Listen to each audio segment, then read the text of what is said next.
Welcome back to coverage here of the Magic the Gathering World Championship. We're in Bellevue, Washington, here in the Great Pacific Northwest. Paul used to live in Bellevue. Yeah, my former hometown of 6 or 7 years. Yeah, I've lived in the Seattle area my whole life, so this is very much home for us. Welcome. We're really happy to have you along, as well as our World Championship competitors. And Paul, kind of a crazy feature match. You know, the way that these pods are broken down is the players are put into a big pool and then they're randomized into 8-player pods. And as it turned out, we actually had Marcio Carvalho, the runner-up from last year, who lost to Javier Dominguez, sitting directly next to him. Like Javier's feeding him in the draft. And then it's random about who they're going to play against within the pod, and he's actually playing against Marcio. This is actually just insane. We swear it was random. Well, it's never happened, so you kind of know that when we finally get it to happen, it does. But that is exactly what we're going to see here as we get to see Marcio Carvalho against Javier Dominguez in a bit of a rematch. You see the players coming into the feature match area. I mean, these are the top 2 players from Europe. We have Spain and Portugal represented here between these two. Marcio, particularly known for being a limited master. That's one of the things that he's most well known for. And I mean, look at this. 11 top finishes between for each of them. Yeah. And interestingly, another thing to note here, look at when they both started playing right around the same time, just within a year of each other. And this is actually their head-to-head throughout their entire career. They first faced off at Grand Prix Bilbao in 2005. This rivalry now extends 20 years. 20 years, Paul. That is ridiculous here. But of course, the most important match that they faced against each other was the last matchup in the World Championship in 2024, where Javier Dominguez came out on top. Marcio has the opportunity to exact some revenge and try to make maybe a better run this time around. That's right. Javier Dominguez 7-4 in their head-to-head lead. Once again, we take a quick look at Javier's deck. We watched him draft this just now if you were with us, and he ended up with a thumbs-up, solid green-white deck here. You know, these type of decks at the World Championship rarely blow you off your chair, but pretty good. Yeah. Now let's see what Marcio came up with. Ooh, blue, red. Oh, I see the Unagi of Kyoshi Island and Legend of Kuruk. Yeah, look, anytime you open a pack, you want basically the words "the Legend of" to be at the back. And Marcio opened one of them. And Legend of Kuruk is one of the best rares in the entire format. This deck looks really, really solid. Wow. Just is it a Lessons Shell here? You see Sokka there as well with the 9 Islands, one of the better uncommons in the format. Now, you know, you got a couple copies of Boomy Bash. You kind of have to play just to have some answers for bombs, but tons of lessons, a couple of bombs on both sides. Should be a really interesting matchup. Man, coming into the first round here, Paul, it's just wild to think back to last year, you know, and it's like, we got to see their last match, you know, from the World Championship as the end of that season. And now we're going to end this season with these two players facing off in the opening round. And these are, you know, there's a lot of times at a Pro Tour where, you know, we kind of ease our way into day one. You know, a lot can happen. There's a whole... No, like it starts now. Like these matches are extremely important, and these players know it. And you see the Yuyan Archers there to kick things off for Carvalho. And he has both of his huge bombs in hand. He's got the Legend of Kuruk. And who ordered the Unagi of Kyoshi Island as well. And you see the players trading off here. Yeah. And there's a Water Tribe captain now for Dominguez. And Marcio has the island here, right? So that's a turn for Legend of Kuruk. The only downside with Legend of Kuruk is if you're a little behind on board, it can be a little bit painful. He's not right now. No, he's actually at parity. He doesn't think that Javier wants to block, even though it would soak up all of Marcio's mana.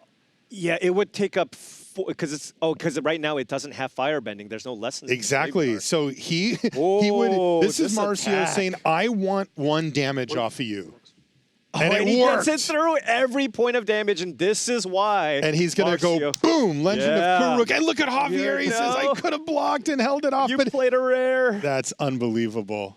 And this is why Marcio is considered one of the best limited players to ever play the game. I mean, the true nature I'm not of this, attacking though. there. Yeah, I'm just telling you totally. right now. But I'll tell you, Javier, you saw him look to the Right. heavens there when he saw Legend of Korra come down, and that's because he knows that his win percentage just plummeted. Although he does stem the bleeding here. It's a 2-for-1 for another 2-for-1. But if Marcio kills the Earth Kingdom Jailer, you just get another it's just card. devastating. Yeah. And he can, kills maybe a strong word, but he does have lost days. But he's also got that Unagi. You kind of just want to run that out if you can, right? Absolutely, Just especially if ambush. Javier decides to swing in. Right. Javier goes, all right, you pass with 5 mana up. Usually that indicates lost days. That's It does. common. Right, you play around the common. Do you play around the Unagi? Can you afford to? I mean, this is just game, right? If he just attacks and Marcio plays the Unagi and Absolutely. blocks. Like, I honestly wouldn't be shocked if Javier conceded. Right. Like, I don't know how he would come back from that. By the way, this is a Gather the White Lotus for 2 For tokens. 2. And this is what we were Yeah. talking about, Paul. It's brutal. And Marcio has to represent that he has Eloquentia or something like Right. that. It is what it is. Sky 2. And Javier Yep. says, it is what it is, and that is true. And it ain't much. Look at kind of Marcio feigning weakness a little there with his face. Like, all right. Are you going to attack me now? No attacks. Should go second.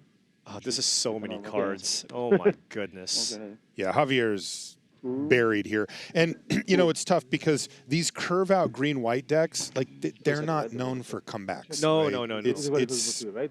Yeah. 3-3. Yeah, and you want to play to the board. You want a great curve. And now with Marcio sitting at 17 life, Yes.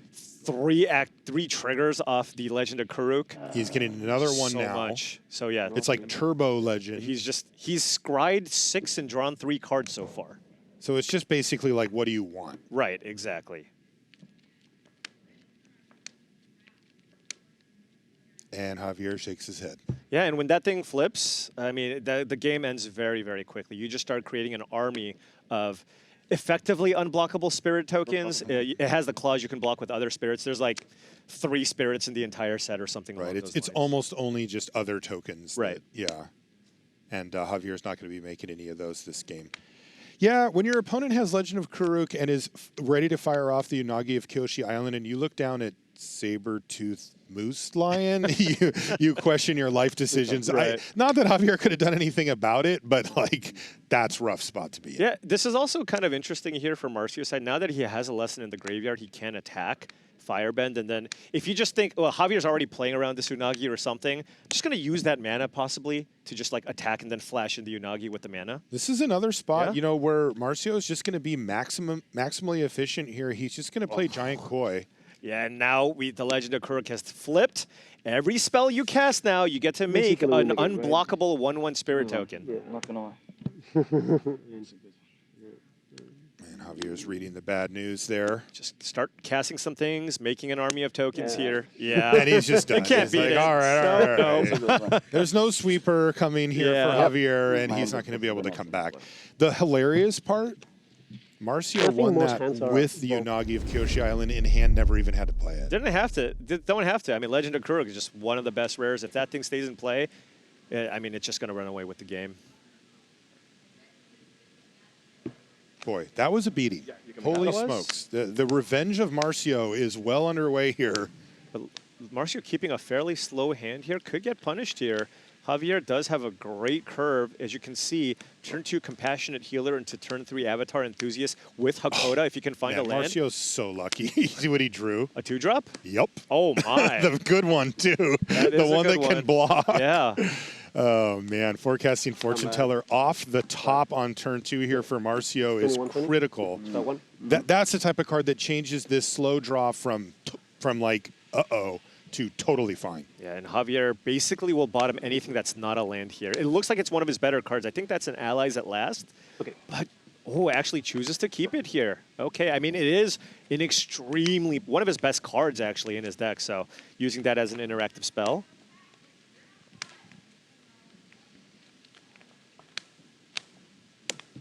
All right. Yeah, you Marcio just love the does- spot that Marcio's in at this point. He's still at 20 life. He's not missing land drops for at least 2 more turns. He's got 2 clues and a couple of blockers up. it's just hard for this to completely fall apart in front of him. Yeah, but Javier does have a really good aggressive start here. There's a Zhang's Deserters. You can cast Allies at Last for 1 mana. If you want to be super aggro, you can just use Allies at Last to get the Forecasting Fortune Teller off the battlefield and get in an attack for 6 this turn if you want. He may need to. It's not the type of play that you feel great about doing. I mean, it's effectively handing your opponent a 2-for-1, but you do what you got to do. Well, and he's got Airbending Lesson to get another blocker out of the way, and I think So that's one kind of the here- strategy you need to have success with too. green-white. Especially because of what happened in game 1. It's like, well, if he untaps Here. at 20, you just don't attack this turn or you get in for a couple of points, and then he plays the Legend of Kuruk again, which, by the way, he will. He has it in his hand. Oh, and I guess he doesn't even need to cast the Allies at Last with a pair of 3/3s here. Marcio just doesn't have good blocks. He kind of just has to take the 6 damage here. So This is what Javier needed Yeah. to do. 14-22. Because now it's uncomfortable for Marcio to untap and just play Legend. He can do it, and he may be able to dig himself out. But as you mentioned, if you're behind significantly on board, it hurts. yeah, look, if he just taps out and plays like a Zuko here, That's it's better. But it's still not great, right? Javier just goes end of turn Allies at Last. Oh, yeah. Get the Zuko out of the way and then just swing in for another 6 points of damage at least. And I think Marcio does feel the pressure here. I wouldn't be surprised if he just plays out the Zuko just to kind of slow Javier down. He has to just to get Yeah. something. I mean, if you play Legend of Kuruk here, you are setting yourself up to take so much damage. Maybe it's not very good. Okay. He's going to go for He's it. going for it. So this is both players kind of swinging for the fences, right? Javier applying maximum pressure and Marcio taking the highest upside long-term game plan that he can. Right.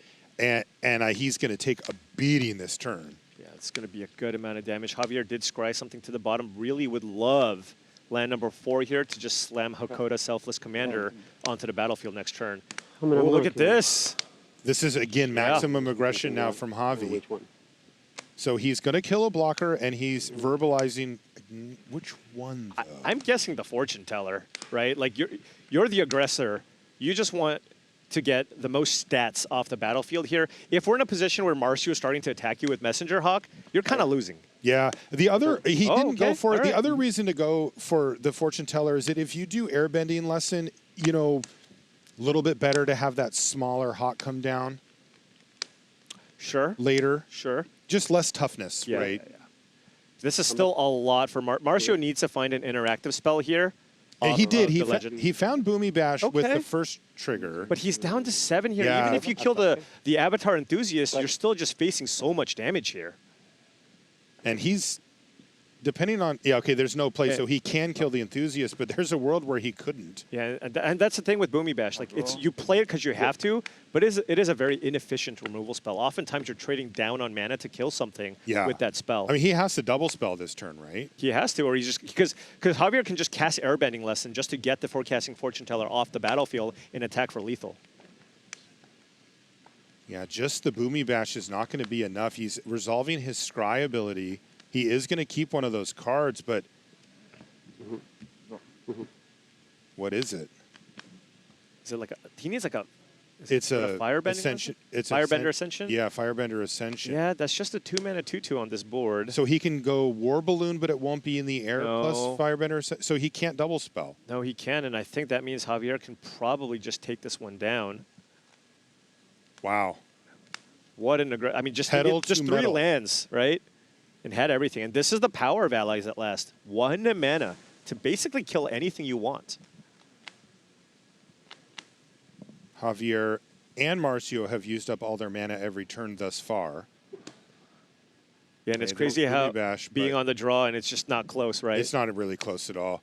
Yeah, I mean, you know, I joked around that the Legend of Kuruk isn't good. It is, of course, one of the best cards, but this is the downside of it. Yeah. You know, there's a lot of bombs in this format that Cards. don't suffer from this weakness, where, like, in fact, when you're behind and you play them, you can find yourself at parity or even ahead.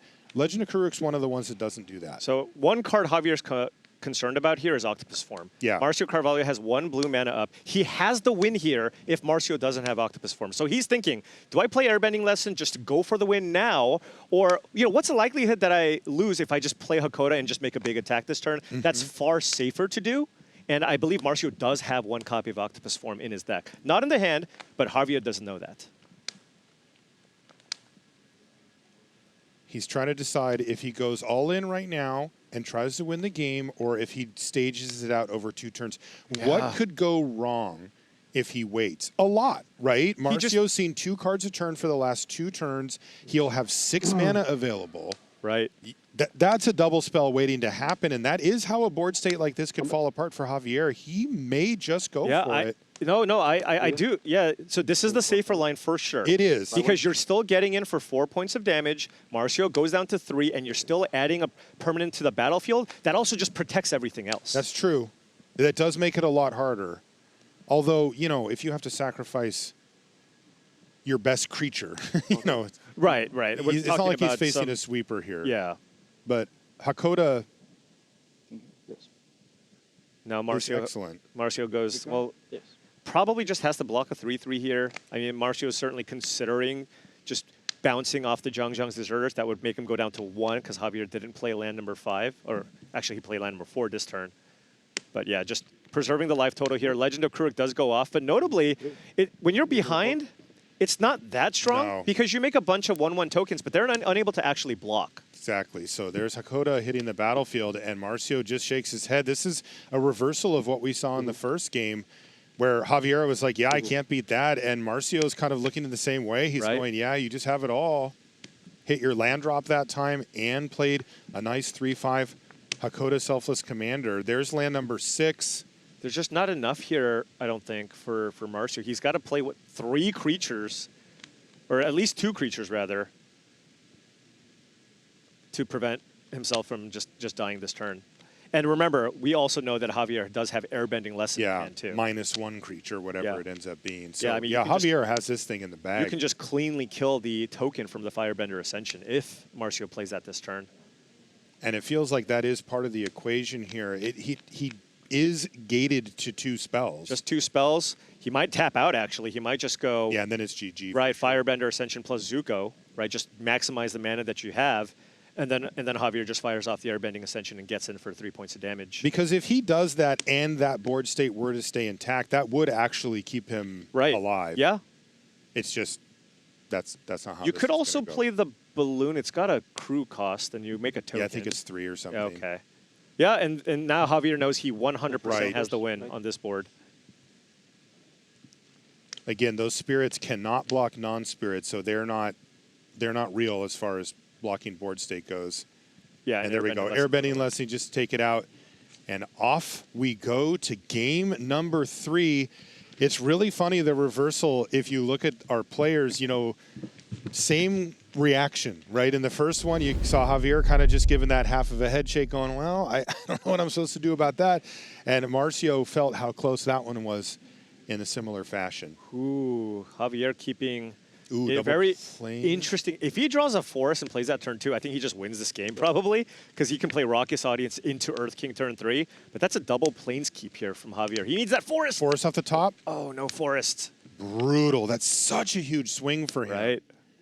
Remember, he's not playing that many forests in his list because he's trying to get the card in his hand, Gather the White Lotus, going. Yep. God, these players playing so fast. Yeah, Now, Glider Kids and Messenger Hawk on the other side here for Carvalho are the first plays of the game for each player. now, Marcio does look like he's got the Unagi. Man, he's just had he's had 2 bombs, 1 bomb, 1 bomb. Oh, and Marcio doesn't have a land here. Oh, so he might want to abandon attachments to try to find land. Yeah, maybe. Just get rid of the bash. If he... Right, or the Ascension, just because you might want the bash for one of Javier's bombs. And then if you draw a land, you can still crack the clue. I'm just greedy. Oh, you can crack the clue instead of playing the Ascent. Yeah, okay. Yeah, I see where you were going, though. You wanted to you know use what I'm every thinking. ounce of mana. I really do. But you found me a way to do that. Right. So thank you, Paul. No problem. Very, very kind of you. Just because I also, Firebender Ascension doesn't do that much. It has a lot of words, but it's effectively a 2-mana, 2/2 It is. Firebending 1 creature. It is. The other thing that Marcio might be considering here is that if he can abandon attachments and get the Hawk bigger, it could trade off for glider kids, but he'd have to do that on Javier. Yeah, he really does not want to miss a land drop here with Right. that Unagi in his hand. Exactly. So that's the balance that he's trying to hit, because it is tempting. If you can trade a Messenger Hawk for a glider kids, you are stoked. All right, All right, he found a did get land. rid of the Ascension, and he did find the I land. assume you attack. Yeah. 'Cause- and then the question is, do you crack the clue now to get the damage in? I guess he's just going to... Javier needs a land, a represent. forest here. Oh, forest! He hit Such forest. a big draw. He did scry to the bottom, but that forest is huge. He can now just slam the Earth King from his hand onto the battlefield.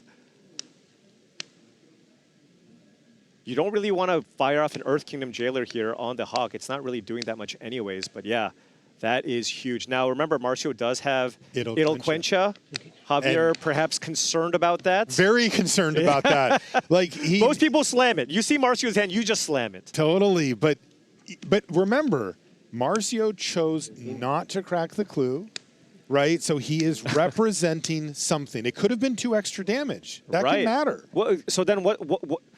It's just the other option is so much weaker, right? Like the only option is playing a raucous audience. He's just got to go for it, and Yeah, he does. he is. And you He's can going see. for it. Do you see his facial expression? Yeah. He's saying, "If you got it, Quencha, you That's a got fist me." pump. And he is super relieved to find out that that is not the case. If I'm Marcio, I'm tapping the 2 mana when the thing goes on Yeah. the stack just to make him feel. I do bad that for when a I play on second. Arena. I Yeah. just tap the man. It's like, oh, you didn't respect my. I Yeah, have it. and it's like, I fine, crack have my it. clue. Yeah, You yeah, got me, yeah, you yeah. got me, you got me. All right, we might have to see a boom. Oh, but he does Hey, have the how do Unagi. you feel about Unagi versus Bear? Yeah, Because we've Unagi- got a real fight here. Oh, but another land was Allies so at big last. because allies at last. You can now pay the ward 4 with the water bending here. 5 mana rare. So now Javier Unagi, needs to 5 figure mana, out. Unagi, whatever. Yeah, He wants the Oracle Oracle text. I think text it's on water- the Unagi Or of as you can see Kyoshi it here. Island. Yeah, and as you can see, the whole ward is situation. 4, but it's a little easier. It's waterbend 4, so you Yeah. can use your artifacts or creatures to help pay. Now, so if Javier has the ability now to attack with everything, you cast allies at last for 1 green mana as he has 2 allies in play, and then can pay the 4 mana that he has with the planes and pay for the water bending ward cost on the Unagi. So that land was huge. If you don't draw the land, you probably have to leave the Earth King back. Or the glider kids. Or the glider whatever. kids, Yeah, yeah. exactly. Yep, thank you. Man, Javier has cut this about as close as possible, but that forest last turn and then a land this turn, Very it was big. another planes were huge. And remember, that Gather the White Lotus is still in hand for a longer-term game plan, and it's making 4 1/1s this Or game, 1/1s, Master minimum. Piandao, all kinds of goodies here for Javier. But yeah, this is a window where if you can get Marcio to cast the Unagi of Kyoshi Island and kill it, you feel like you got away with something. And I don't think Marcio has a choice. He's just too far behind. He has to run it out and just hope Javier doesn't have it. Even though he's basically 90% sure, given that Javier asked for the Oracle text, he's like, all right, you probably have it. I literally don't have any other play here in my hand. Right. I can't afford to play around anything, so I'm just going to play it out and see what happens. And I mean, this is the highest level play you can get, basically. And so it's not surprising to have Javier literally ask for the Oracle text of the card in Marcio's hand. I mean, Marcio could have just been like, here, just read it. You can see my hand. I'll show Yeah, you. I know you're aware. Right. And Marcio, he again, a lesser player in this spot would be like, ha, I got you. And it's Right. like he knows, like, No, this is not going to go well. The thing is, I feel like if Marcio had anything, like if he had a lost days here, he might just fire that off because he knows it's coming. But Absolutely. But he just doesn't have it. Boomy Bash is a sorcery. He can't even cast it here. So it's like, I know you have it. Do I just play it and see what happens? And he asked him how many cards he's got in hand. 5. Right, and because, now Marcio's like, can I afford to just take this and Yeah. not run this out? Just Marcio just knows. He's like, God, you got it. So he's trying to find any possible way that he could not run out Unagi of Kyoshi Island I this just don't turn. see it. But you just can't leave 5 mana No. empty like that. Yeah. And there's not that many cards in this position that get the job done, right? Yeah. I mean, he could also be thinking about different combat tricks. There it is. That Javier might have. And Javier's Yep. going to fire this off pre-blocks, of course. Yeah. And it's 8 damage, and that's basically game, right? Right. I mean, the other consideration for Marcio was just casting Boomy Bash. Right. On the Just prior cast- turn. If he anticipates something, Javier to have something, just play Boomy Bash, kill the 4/4 bear, right? Just kind of slow things down. on his prior Yeah, turn. on his turn. Right, but at this point it was too late. There's Right. the Boomy Bash, but This feels way too late now. And remember, the 4-4 got to dig up another plane. So, yeah, this... oh, and he drew another one. So it's Gather the White Lotus is just going completely nuts. 6 tokens here? Oh, my goodness. 6-15. There is an Iroh's demonstration, I believe. There is. That's what I was just thinking, too. That and he plays a Piandao and plays around it. Yeah. Has all the answers. And does the Koi keep him alive? Yeah, it does, actually. Yeah, it does That's block actually the Piandao. pretty good. That's really solid Is here. there a removal for Javier? No, so he needs to just build out his board. Or well, he does have Earth spell? Kingdom Jailer in hand. Oh, so yeah, that just gets it out of the way right away. So is that GG? Not no. quite. You can chump. He'll be down to 2, though. Yeah. Yeah. And that is going to do it. Javier Dominguez continues his winning ways against Marcio Carvalho and picks up a 2-1 win to open up his World Championship run here the season after he won it. Yeah, and playing against one of the toughest opponents that you can play against. You see him reach out and give him a pat on the shoulder there, and Marcio still left just shaking his head.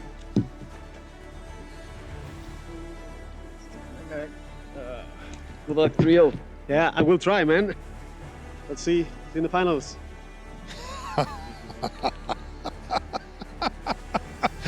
Oh man, that is they might, it's happened before. Yeah, both players are not strangers. Marcio's made the finals of the World Championship 3 times already. He's very comfortable there. He is, yeah. I don't know if comfortable. Well, you know what? But you know what? Hey, look, I'll take 3 finals than nothing. Of course, Javier winning twice is also really big. But of course, you can see, I think Marcio is pretty happy with his deck, and it's got to be disappointing to not only play against a good friend, but also just lose again after he beat you in the finals of the previous year. Okay, Paul, here's the question. How many runner-up finishes would you trade to get 1 win? That's a good question. Like if you were a 10-time World Championship finalist, but you just couldn't quite get over the line, is it 10? Is it 20? Is there a number? I don't know. I mean, would you trade all of them for your, Yeah, I don't know. It kind of makes you think, like, I've never been in that spot, but you know what? It's a fun thought exercise. Yet. You haven't been in that spot yet. We never give up here in the booth, Paul. We have nothing but faith in you for that one. All right, let's take a look at our next match. This is Lucas Duchow facing Tomoaki Ogasawara. Okay. And as you can see, old school player here, Lucas. 2 top finishes, started playing back in the 90s, or as the kids say, the 1900s. where Tomoaki is much more recent. 2017 was his debut. There's Lucas. What is Lucas running here colors-wise, Paul? What do you see? He's got a Dimir deck, a color combination that I really, really enjoy, and he's got a couple of really nice utility lands. There's Realm of Ko. We saw that in the previous draft while Javier was drafting. Really, really good, especially in a blue-black deck that plays more of a controlling style. Having something that gives you inevitability is really nice. And he's got one of my favorite lands in the format as well. Oh, no, excuse me. I thought that was Secret Tunnel. Serpent's Pass, just a blue-black land. Okay. There it is, by the way. Yep. Good call. Across the table there, Tomoaki is playing Swamps and Mountains. Ooh. Not the first choice, but, maybe card power level could carry the day here. Yeah. If you end up in Rakdos or Golgari, oftentimes you're kind of... The colors were really open, and you probably have like a bomb rare centered around one of those colors. That's kind of where you want to where you end up in those color combinations, because I think black is generally considered to be one of the weakest colors, and so you don't want to start there. But hey, look, there's lots of bombs. If you open a Fire Nation drill, you're going to be black. Is this a Lucas has started Corrupt Court Official, and a bit of a tank there from Ogasawara, who decides ultimately to discard a red card here. As you can see, perhaps mana issues on the horizon for him with the... No red cards. I see an Earth Village Ruffians that he probably plays, a Tundra tank, and a Hey Bye, I guess. This is a little bit of a rough... Yeah, I don't see the rares yet. There might be one sitting in the hand, though.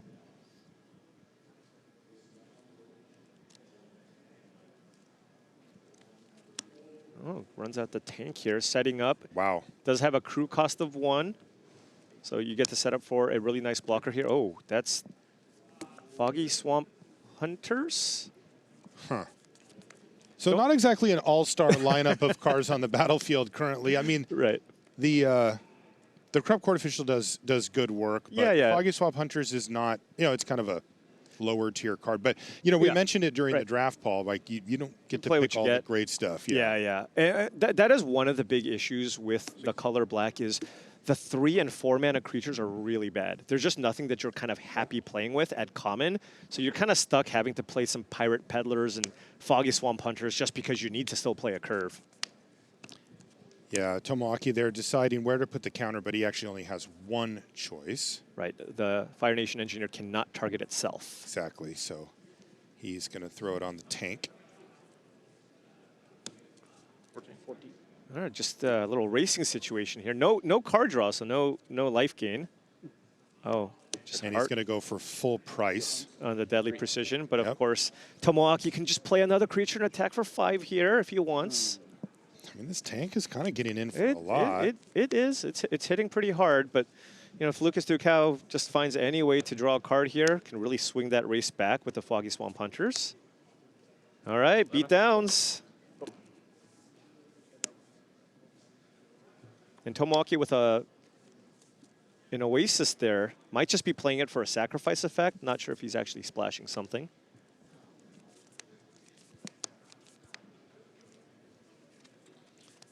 Boy, we've really got an all-star lineup here on the Earth Village Ruffians next to the Tundra tank.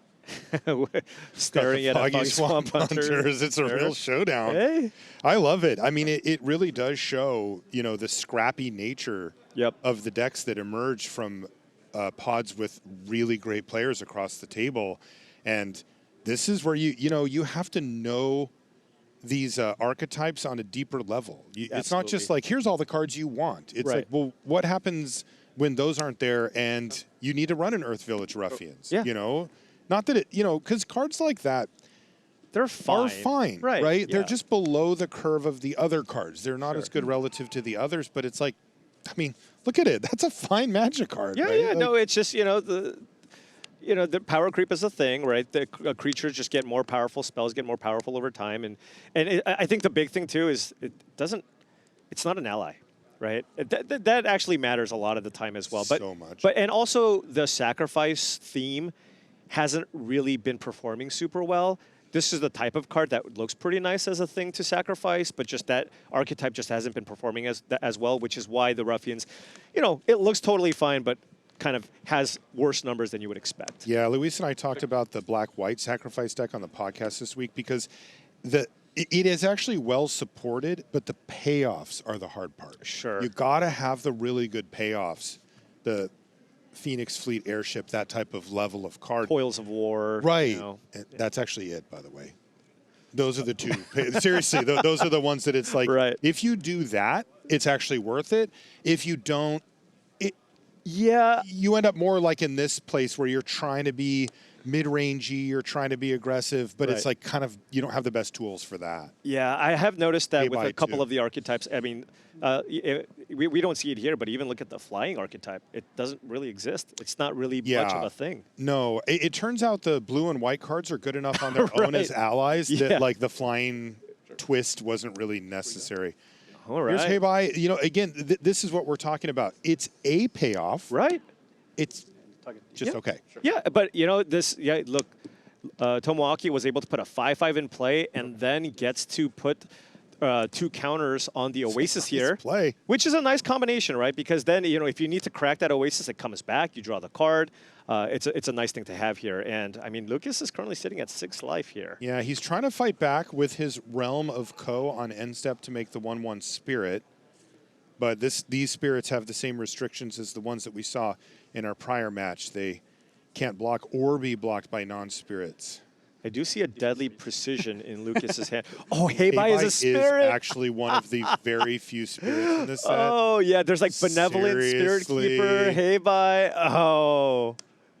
That was funny. Lucas wanted to swing in. He's like, I guess I'll just kill it then. Yeah, he's going to use Deadly Precision, but he's going to sacrifice rather than paying full mana here. So that indicates that he has something else to do. Yeah, and then now Tomoaki can either crew the Tundra tank and just make it gigantic, or put those 2 counters on the land.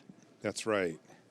And he does have an interesting decision there because, you know, the Tundra tank is much more difficult to kill, but in order for him to get the counters on it, he needs to crew it now so it'll be exposed to sorcery speed removal where, you know, vehicles normally, if you want, you can not do that. You can say, like, your sorceries are not going to work on this unless they destroy artifacts or whatever. Chooses to keep the blocker back because it's still somewhat of a racing situation here that does allow you to block the hunters. Okay. Well, all right. This is Lucas trying to fight his way back in. He's got a North Pole patrol. With all that mana, it won't be hard to keep something locked down here, especially as you can basically, if Tomoaki chooses to crew the vehicle, then once it's been crewed, then you can tap the creature. That's one of the knocks on a vehicle, right? Tap effects are very good. It's effectively tapping 2 things on the other side for the price of 1.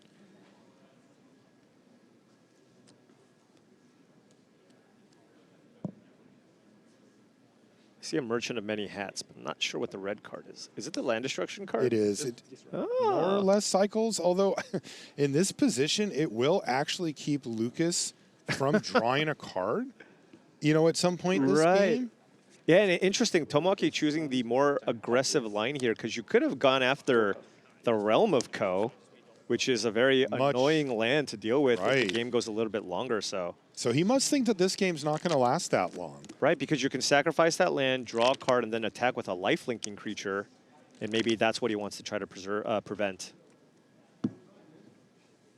Most people play Price of Freedom to up their lesson count to not really a thing in get a black-red. card. Yeah, but in Black-Red not. And honestly, most people just don't play Price of Freedom at all. Like, it's not really on the list. It's just a, like, if you are playing the, like, Iroh Grand Lotus deck and you're just short, you can throw a Price of Freedom in and it doesn't really punish you. But ooh, okay, so Lucas double blocking here the Oasis here. Gonna take 5, I think, from the Tundra tank. Go down to 1. Tomoaki does have a red mana floating here. All right, down to 1. The tank has firebending. Oh, lightning strike, right? For the win? For the win. What a victory there for Tomoaki Ogasawara. That was a really nice way to finish that up, as it was one of those things that was getting a little bit sketchy, right? You got the feeling that particularly with those 2 lands that Lucas actually had a game in hand that if it went long, he could get an extra card and he could build up an army of spirits, but it was obviously not to be.